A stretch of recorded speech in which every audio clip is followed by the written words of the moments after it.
வணக்கம் மேசராசி நண்பர்களே. தை மாத ராசி பலன்களை பொறுத்தவரை ராசிக்கு 3ஆம் இடத்தில் வக்ரகதியில் குரு பகவான் திருதிய ஸ்தானத்தில் சஞ்சரிப்பதால் வருமானத்திற்கு மீறிய செலவுகள் இருக்கக்கூடும். சேமிப்பிற்கு சாத்தியக்கூறு இல்லை. ஆனாலும் கடன் வாங்க வேண்டிய அவசியம் இருக்காது. குரு பகவான் வக்ரகதியில் வலம் வருவதால் திருமண முயற்சிகளில் வெற்றி கடினமே. கணவன் மனைவிக்கு இடையே பரஸ்பரம் அந்யோன்ய குறைவு ஏற்படக்கூடும்.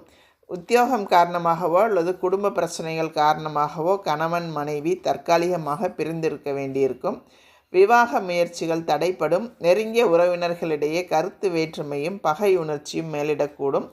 மருத்துவ செலவுகளினால் பணம் விரயமாகும். லாபஸ்தானத்தில் ஜீவகாரகனான சனி பகவான் ராகுவுடன் இணைந்திருப்பதால் மேலதிகாரிகளின் ஆதரவும் நிர்வாகத்தினரின் சலுகைகளும் அன்றாட பணிகளில் உற்சாகத்தை கொடுக்கும். புதிய வேலைக்கு முயற்சித்து வரும் மேசராசிக்காரர்களுக்கு நல்ல நிறுவனத்தில் மனதிற்கு நிறைவை அளிக்கும் புதிய வேலை கிடைக்கும். சிலருக்கு பதவி உயர்வும் இடமாற்றமும் கிடைக்கும். வெளிநாடு செல்ல முயற்சிக்கும் மேசராசி நண்பர்களுக்கு வெற்றி கிடைக்கும். இடைத்தரகர்களின் மூலம் பணம் இழப்பதற்கு சாத்தியக்கூறு இருப்பதால் கவனமாக இருங்கள். தொழில் வியாபாரத்தில் இருப்பவர்கள் உற்பத்தியை அதிகரிப்பதற்கு ராகு மற்றும் சனி பகவானின் கூட்டு சேர்க்கையை இப்போது துணை நிற்பதால் நீங்கள் செய்யலாம்.